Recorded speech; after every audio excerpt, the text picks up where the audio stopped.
अस्सलाम वालेकुम स्टूडेंट्स, मैं आप लोगों का टीचर अतार खान। आज के इस लेक्चर में हम टॉर्क के हवाले से पढ़ेंगे।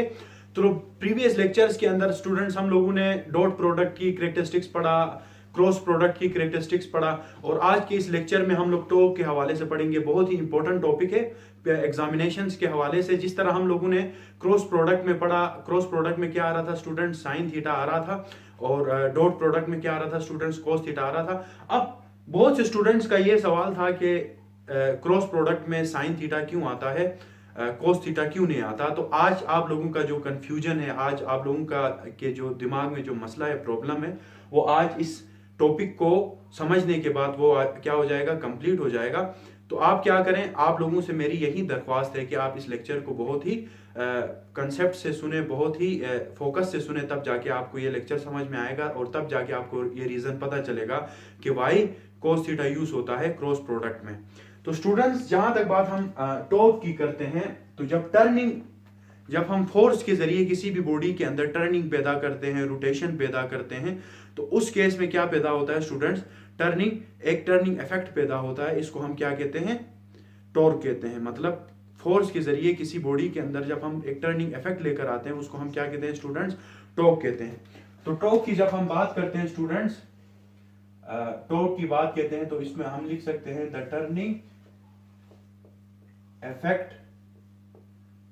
इफेक्ट ऑफ फोर्स के टर्निंग इफेक्ट को स्टूडेंट हम क्या कहते हैं, टॉर्क कहते हैं। और दूसरी बात टॉर्क के हवाले से, टॉर्क क्या है students, torque is a vector quantity. Torque क्या है, एक वेक्टर क्वांटिटी है।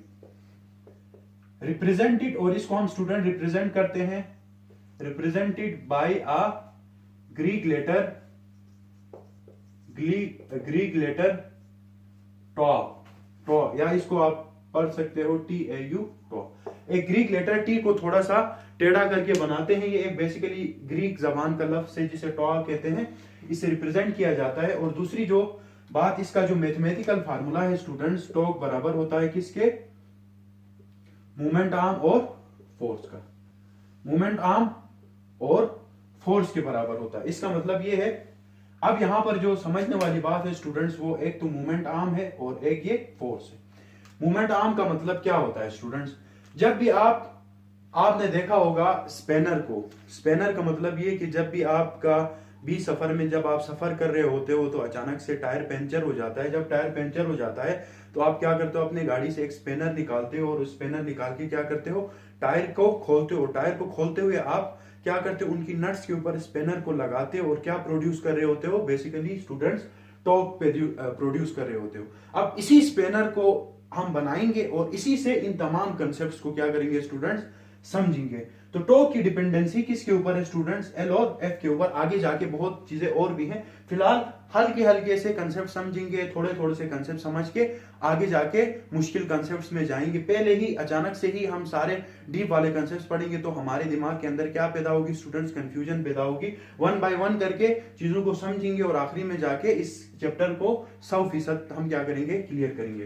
तो सबसे पहले स्टूडेंट्स, हम एक स्पेनर बना देते हैं। स्पेनर बेसिकली किस टाइप का होता है, आपने देखा होगा,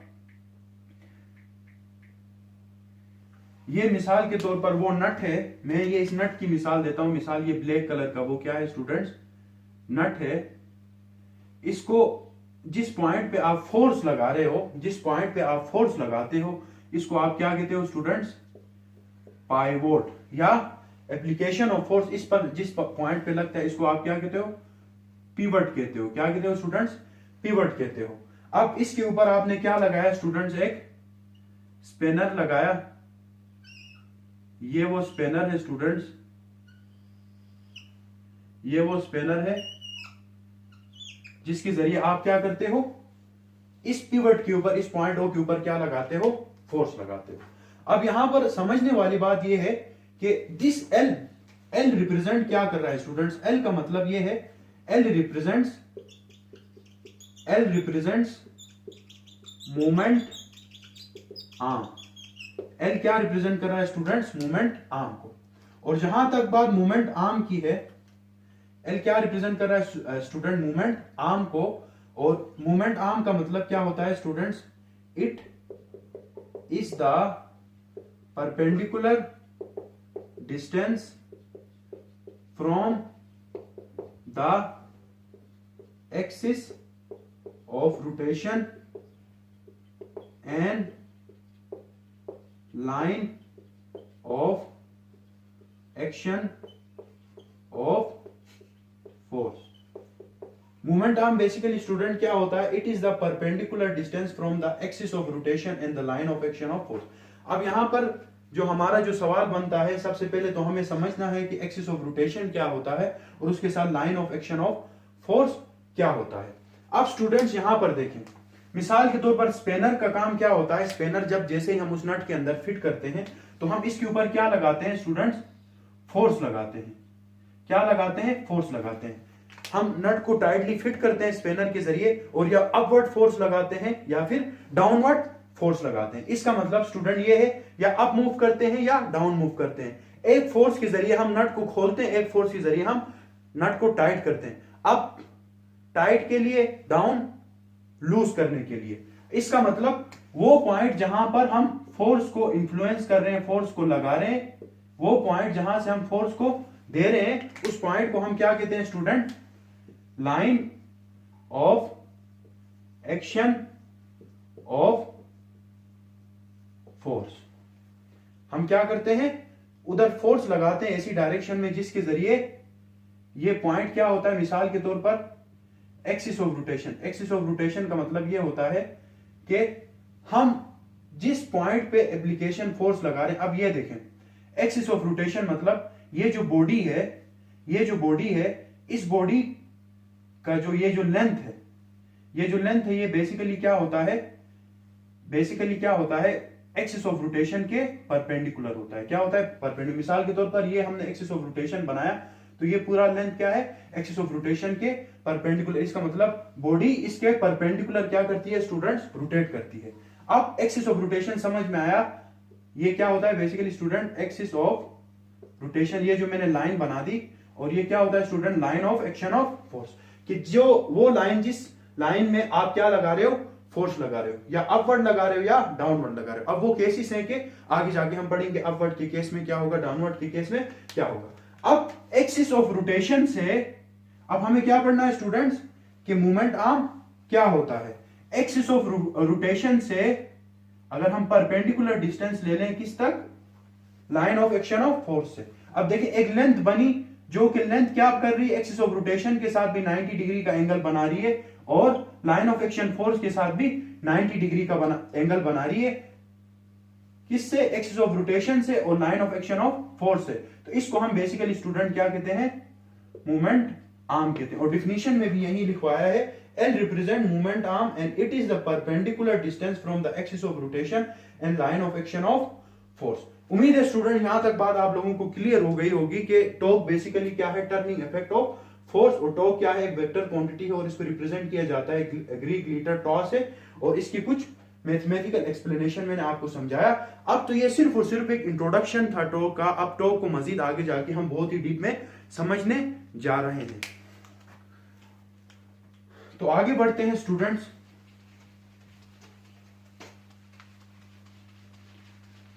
अब ये वाला जो कंसेप्ट है हमारा, अब इस कंसेप्ट के अंदर हम टॉर्क को वेरियस एंगल्स पर रखेंगे, वेरियस एंगल्स पर देखेंगे और वेरियस एंगल्स पर फोर्स लगाएंगे और उसके कुछ कंपोनेंट्स निकालेंगे। कुछ एंगल्स पर, कुछ थीटा पर उसका एक्स कंपोनेंट मिलेगा, कुछ थीटा पर उसका सिर्फ और सिर्फ वाई कंपोनेंट मिलेगा। और हम इस केस के अंदर उन तमाम चीजों को क्या करेंगे स्टूडेंट? स्टडी करेंगे। तो अभी हमारा टॉपिक है torque in a rigid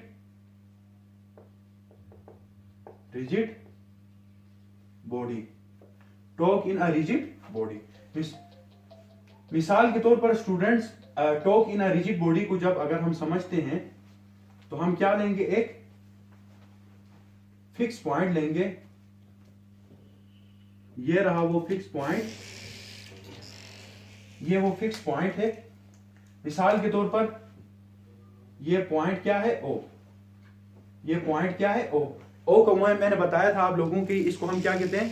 pivot कहते हैं। क्या कहते हैं स्टूडेंट्स? पिवट कहते हैं। और ये क्या है स्टूडेंट? ये इसका एक्सिस ऑफ रोटेशन है। मिसाल के तौर पर ये इसका फिक्स पॉइंट है, मिसाल ये हिलता नहीं है बल्कि ये क्या होता है, ये अपने एक फिक्स पॉइंट के गिर्द घूमता रहता है। मिसाल के तौर पर अगर मैं आपको बात करूं ये इसकी कि ये फिक्स पॉइंट है, यहां से हम क्या करते हैं इसके अंदर रोटेशन पैदा करते हैं, ये वो पॉइंट है और जिसको हम क्या कहेंगे पिवट करेंगे, और ये बॉडी इसके गिर्द क्या करेगी, मूव करेगी, टर्निंग इफेक्ट पैदा होगा इस बॉडी के अंदर। स्टूडेंट्स क्या होगा, टर्निंग इफेक्ट पैदा होगा। अब यहां पर देखें इस पिवट ओ से लेकर यहां पर इस पॉइंट ए को हम क्या कहते हैं स्टूडेंट्स, ए कहते हैं।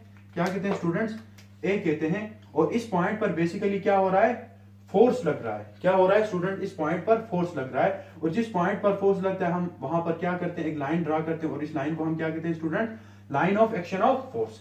ये क्या है स्टूडेंट्स, एक्सिस ऑफ रोटेशन, और ये क्या है students, line of action of force. अब यहां पर देखें एक लाइन बनाएंगे जो लाइन ज्वाइन करेगी किसको स्टूडेंट्स, पिवट ओ को ले जाकर किससे, पॉइंट ए से।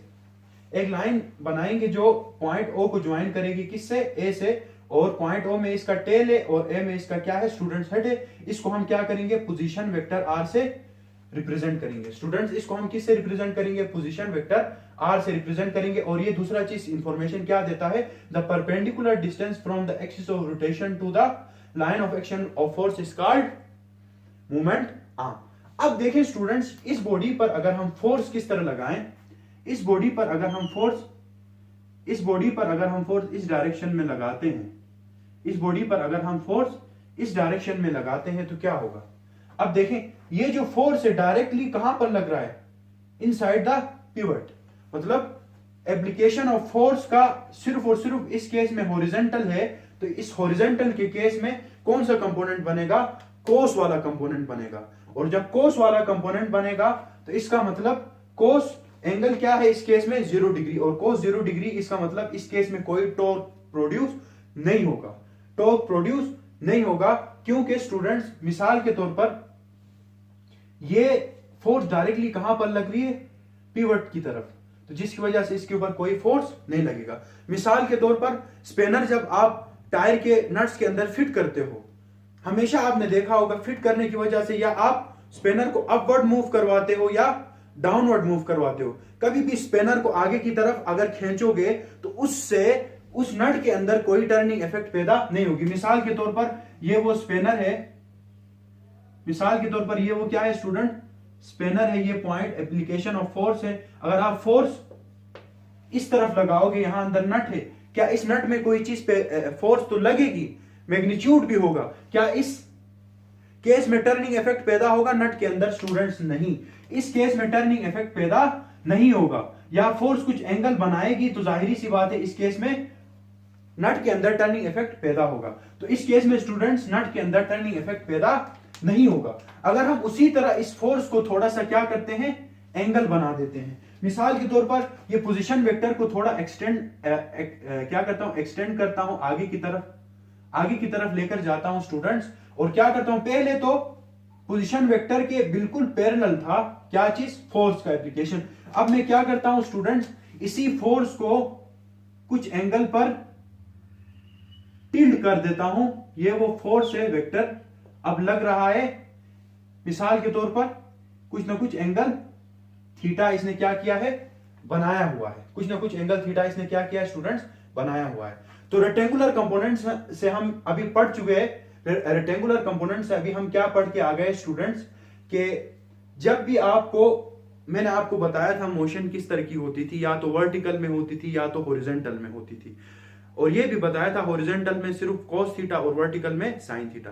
जबकि मोशन कैसी हो, ना तो हॉरिजॉन्टल हो ना तो वर्टिकल हो, मोशन कैसी हो स्टूडेंट, इस तरह की हो, इसका मतलब ये हॉरिजॉन्टल डिस्टेंस भी कवर कर रहा है, साथ में वर्टिकल डिस्टेंस भी कवर कर रहा है। और इसका दूसरा मतलब ये है इसका कुछ ना कुछ एक्स कंपोनेंट भी है और इसका कुछ ना कुछ स्टूडेंट्स वाई कंपोनेंट भी है। अब यहां पर समझना है, जब हम इसको वेरियस एंगल थीटा पर टिल्ट कर देंगे तो इसका कुछ ना कुछ एक्स कंपोनेंट भी आएगा और इसका कुछ ना कुछ वाई कंपोनेंट भी आएगा स्टूडेंट्स। और इसको समझने के लिए एक्स कंपोनेंट या फिर वाई कंपोनेंट किस तरह निकालेंगे, तो मैंने आपको पिछले लेक्चर में बताया था, हम इस point of application of force से क्या करते हैं, एक लाइन ड्रॉ करते हैं किसके ऊपर,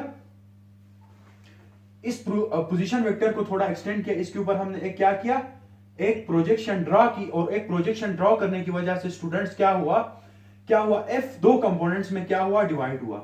एक कंपोनेंट क्या है स्टूडेंट, इसका एफ एक्स कोस थीटा है और दूसरा कंपोनेंट क्या है स्टूडेंट्स,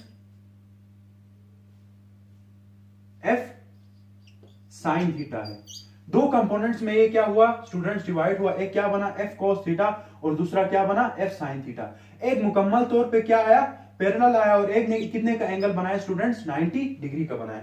अब ये भी पिछले वाली केस में बताया। अब बताएं स्टूडेंट्स कि इसका कौन सा कंपोनेंट वजह बना इसके अंदर, इस बॉडी के अंदर टॉर्क प्रोड्यूस करवाने के लिए। इसका वो कौन सा कंपोनेंट है जिसकी वजह से इस बॉडी के अंदर टॉर्क पैदा हुआ।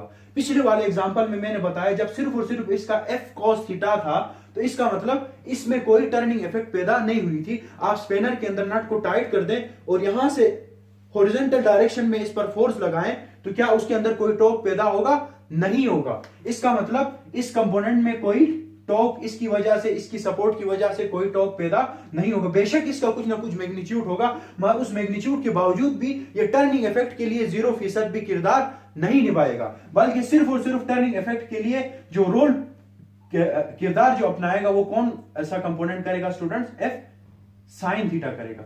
इसका मतलब एफ साइन थीटा और इस पोजीशन वेक्टर आर में एंगल कितने का स्टूडेंट्स, 90 डिग्री का। या इसको समझने के लिए इसका मतलब यहां से यहां तक एफ साइन थीटा है तो ये भी क्या होगा स्टूडेंट्स आप लोगों का, एफ साइन थीटा और इन दोनों के दरमियान एंगल कितने का है, 90 डिग्री का है। तो इसका मतलब टॉर्क की एक्सप्रेशन क्या बन जाएगी, टॉर्क की एक्सप्रेशन क्या बन जाएगी, जो अभी हम प्रीवियस अभी डिस्कस करके आ गए।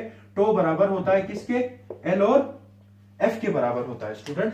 टॉर्क किसके बराबर होता है, मूवमेंट आर्म और एफ फोर्स के बराबर होता है। और आप क्या करेंगे, मूवमेंट आर्म बेसिकली यहां पर मूवमेंट आर्म का काम क्या कर रहा है, पोजीशन वेक्टर करे। इसका मतलब पोजीशन वेक्टर भी इस केस में एक्सिस ऑफ रोटेशन और line of action of force के साथ कितने का एंगल बना रहा है स्टूडेंट्स, 90 डिग्री का। मतलब ये भी 90 और यहां भी स्टूडेंट्स 90 का एंगल बन रहा है। तो इसका मतलब पोजीशन वेक्टर एल की जगह में हम क्या लिखेंगे स्टूडेंट्स, पोजीशन वेक्टर आर और एफ फोर्स। अब एफ फोर्स को, एफ वेक्टर फोर्स को हमने कितने कंपोनेंट्स में डिवाइड किया, दो कंपोनेंट्स में, एक एफ साइन थीटा और स्टूडेंट्स और एक एफ कॉस थीटा। इसका मतलब टॉर्क पैदा करने के लिए कौन सा कंपोनेंट हम लिखेंगे, एफ साइन थीटा। एफ की जगह में हम क्या लिखेंगे स्टूडेंट्स, एफ साइन थीटा। इसका मतलब एफ कॉस थीटा का कोई काम नहीं है टॉर्क पैदा करवाने में। तो इसका मतलब एफ की जगह में हम क्या लिखेंगे स्टूडेंट्स,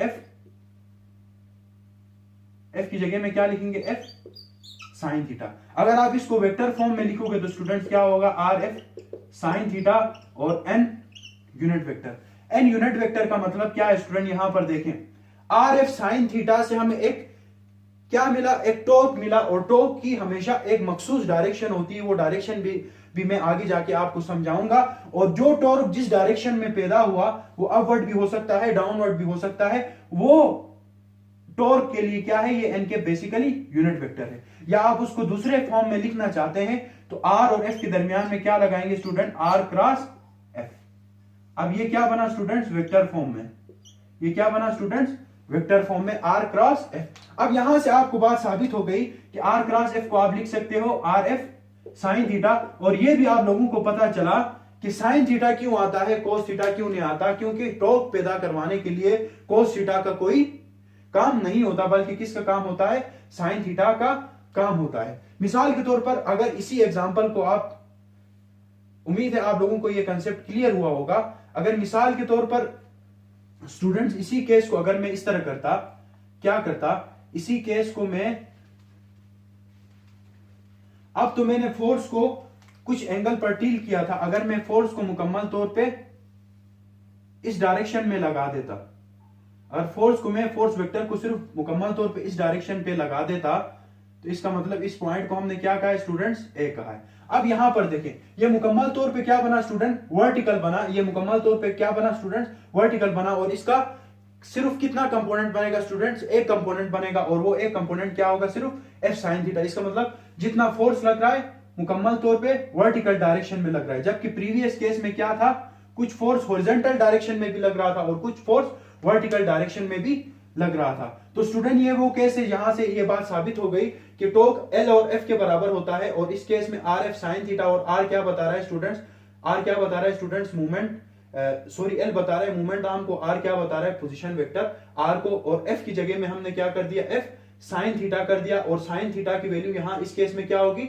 90 डिग्री होगी। और 90 डिग्री में टॉर्क की वैल्यू क्या होगी स्टूडेंट्स, मैक्सिमम होगी। 90 डिग्री में टॉर्क की वैल्यू क्या होगी स्टूडेंट्स, मैक्सिमम। अगर यही फोर्स अगर मैं इस तरह लगाता, अगर इसी फोर्स की बजाय मैं क्या करता, इसको नीचे की तरफ लगाता, तो इस केस में भी टर्निंग इफेक्ट कितनी पैदा होनी थी, मैक्सिमम टर्निंग इफेक्ट पैदा होनी थी। अगर मैं इस फोर्स की एप्लीकेशन को क्या करता स्टूडेंट, मुकम्मल तौर पे पिवट की जानिब लगाता, तो इस केस में भी क्या होता स्टूडेंट्स, जीरो टॉर्क लगती। इसकी टॉर्क की एक और मिसाल ये है, तो इसका मतलब टॉर्क कितने चीजों पर डिपेंड करता है student, the torque dependency on R F and sine theta.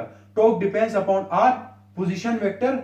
It means if you can increases the position vector, or in other way if you can increase the moment arm, it means that the torque is greater। इसका मतलब movement arm को बढ़ाएंगे तो torque क्या होगा, ज्यादा होगा। इसकी एक एग्जांपल मैं आपको बताऊंगा। इसकी एग्जांपल ये है, जब आप नट को किसी छोटे स्पेनर से आप खोलने की कोशिश करेंगे तो वो आपकी ज्यादा एनर्जी लेगा, आपको ज्यादा फोर्स देनी पड़ेगी। जबकि आप उसी नट को अगर आप लंबे स्पेनर से लेंगे तो आपको थोड़ी सी फोर्स पर आपको वो नट क्या हो जाएगा, खुलकर सामने आ जाएगा, हाथ में आ जाएगा आपके। और उसी तरह एंगल थीटा पर भी डिपेंड करता है कि भाई आपने किस एंगल थीटा पर फोर्स लगाया। आपने नट लगा दिया और उस स्पेनर को बजाय ऊपर या डाउन मूव करने के अपनी तरफ खींचते गए, इसका मतलब जितना भी आप लंबा स्पेनर यूज करो, जितना भी आप फोर्स दे दो, आपकी एंगल की ओरिएंटेशन गलत होने की वजह से वो क्या होगा, उस पर फोर्स नहीं लगेगा, उसके अंदर टर्निंग इफेक्ट पैदा नहीं होगी। सॉरी, उस पर फोर्स लगेगा मगर उसके अंदर कोई टॉर्क पैदा नहीं होगा, उसके अंदर कोई टर्निंग इफेक्ट पैदा नहीं होगी। तो उम्मीद है स्टूडेंट्स आप लोगों को यहां तक ये बात क्लियर हो गई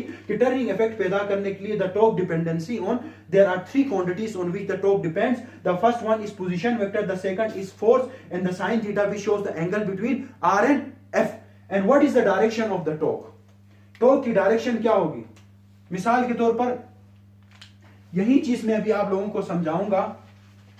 यहां पर गौर से देखें स्टूडेंट्स, अब हमने पढ़ लिया torque is basically the cross product between R cross F. Torque क्या है, the cross product between R cross F. It means if this is the direction of R, it means if this is the direction of R and this is the direction of what students, force. Now there is a angle theta between F and R. You can move your fingers from F to R.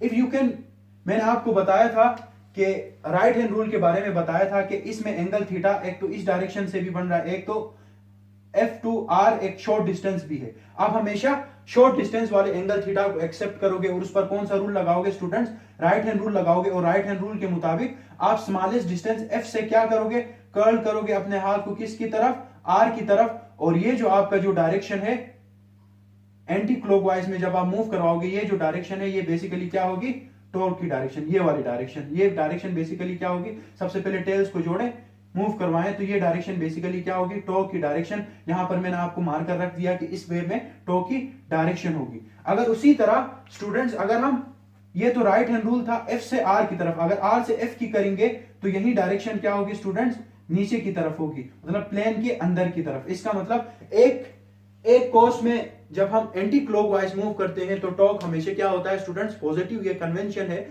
Anti clockwise torque कब पैदा होता है, जब हम anti clockwise movement करते हैं तो जो टॉर्क पैदा होता है उसकी डायरेक्शन पॉजिटिव होता है, उसका मैग्नीट्यूड। जब हम क्लॉकवाइज टॉर्क लगाते हैं तो उसका मैग्नीट्यूड हमेशा क्या होता है, नेगेटिव। और हमेशा हम लोग टॉर्क के केसेस में किसकी बात करते हैं, एंटी क्लॉकवाइज टॉर्क की बात करते हैं। तो स्टूडेंट्स इसी तरह अगर मैं मिसाल दूं,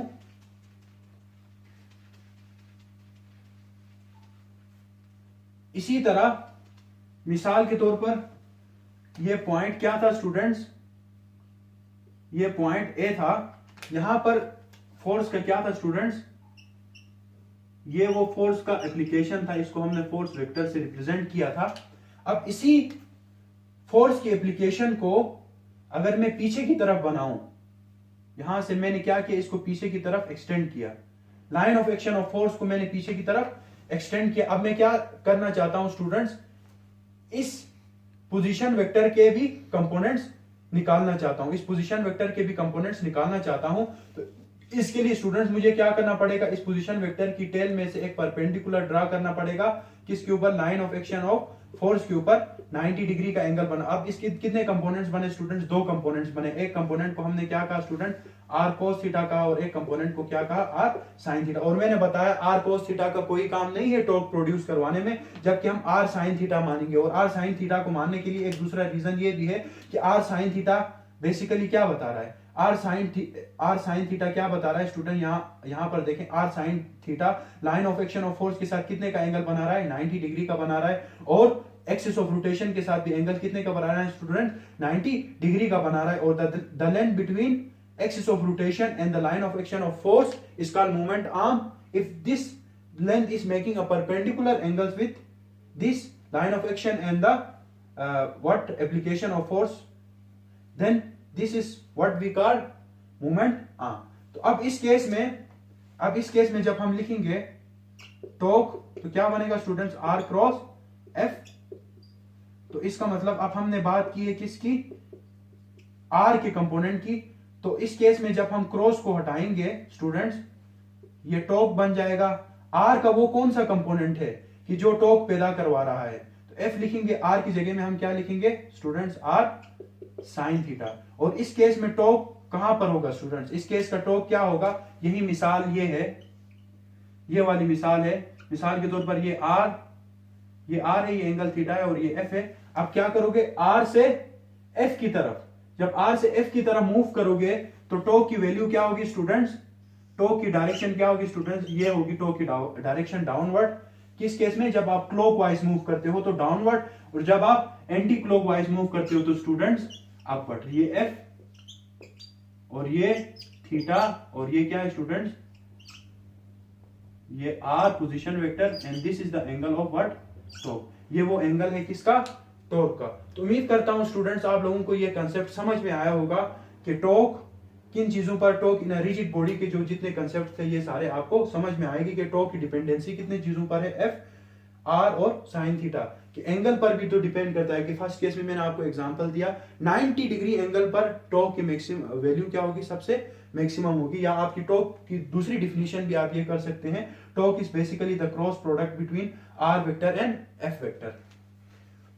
तो उम्मीद है स्टूडेंट्स आप लोगों को ये कंसेप्ट समझ में आया होगा। और अभी हम बढ़ते हैं अपने लास्ट टॉपिक की तरफ, जिसमें हम क्या करेंगे स्टूडेंट्स, कंपैरिजन करेंगे किसके दरमियान कंपैरिजन करेंगे, फोर्स किसके बराबर होता है स्टूडेंट्स, एम ए के, और टॉर्क किसके बराबर होता है स्टूडेंट्स, एंगुलर एक्सेलरेशन। और मास को हम स्टूडेंट क्या कहते हैं, मूवमेंट ऑफ इनर्शिया। और एक्सेलरेशन को हम क्या कहते हैं students, angular acceleration. Torque is movement of inertia को आई से रिप्रेजेंट करते हैं और एंगुलर एक्सेलरेशन को अल्फा से रिप्रेजेंट करते हैं। अब यहां पर देखें स्टूडेंट्स, फोर्स बेसिकली बराबर होता है किसके, एम ए के, और टॉर्क किसके बराबर होता है, मूवमेंट ऑफ इनर्शिया और एंगुलर एक्सेलरेशन की। यहां पर फोर्स, जब हम न्यूटन सेकंड लॉ की बात करेंगे तो न्यूटन सेकंड लॉ किसके बराबर होता है, एम ए के बराबर होता है। और यहां पर फोर्स की जो बात हो रही है वो लीनियर बॉडीज के लिए बात हो रही है, लीनियर मोशंस के लिए बात हो रही है। यहां पर टॉर्क की जो बात हो रही है वो किसकी बात हो रही है, एंगुलर बॉडीज के अंदर जो टर्निंग इफेक्ट पैदा होगी, तो वहां पर फोर्स को हम किसके मानों में लेंगे, टॉर्क के मानों में लेंगे। और जब हम लीनियर मोशंस की बात करेंगे तो वहां पर मोशंस को हम फोर्स के मानों पे लेंगे। जबकि जिस तरह लीनियर मोशन में फोर्स का किरदार है, उसी तरह एंगुलर मोशन में टॉर्क का ऐसा ही किरदार है जिस तरह लीनियर मोशन में फोर्स का किरदार है। यहाँ एक्सेलरेशन होती है लीनियर एक्सेलरेशन, और यहाँ पर क्या होती है, एंगुलर एक्सेलरेशन होती है। एंगुलर एक्सेलरेशन मतलब जब भी बॉडी किसी सर्कुलर पाथ में मूव करती है तो उसमें एक एक्सेलरेशन होती है, उसको हम क्या कहते हैं स्टूडेंट्स, एंगुलर एक्सेलरेशन कहते हैं। यहाँ पर मासेस की बात होती है और वहां पर मूवमेंट ऑफ इनर्शिया की बात होती है। और जहां तक बात स्टूडेंट्स मूवमेंट ऑफ इनर्शिया की है, ये हम लोग 5वें चैप्टर सर्कुलर मोशन के अंदर मूवमेंट ऑफ इनर्शिया को डीप से पढ़ेंगे और वहां पे इसका कंसेप्ट क्या करेंगे स्टूडेंट्स, समझेंगे। तो आज का लेक्चर इतना ही था स्टूडेंट्स। अल्लाह हाफिज, टेक केयर।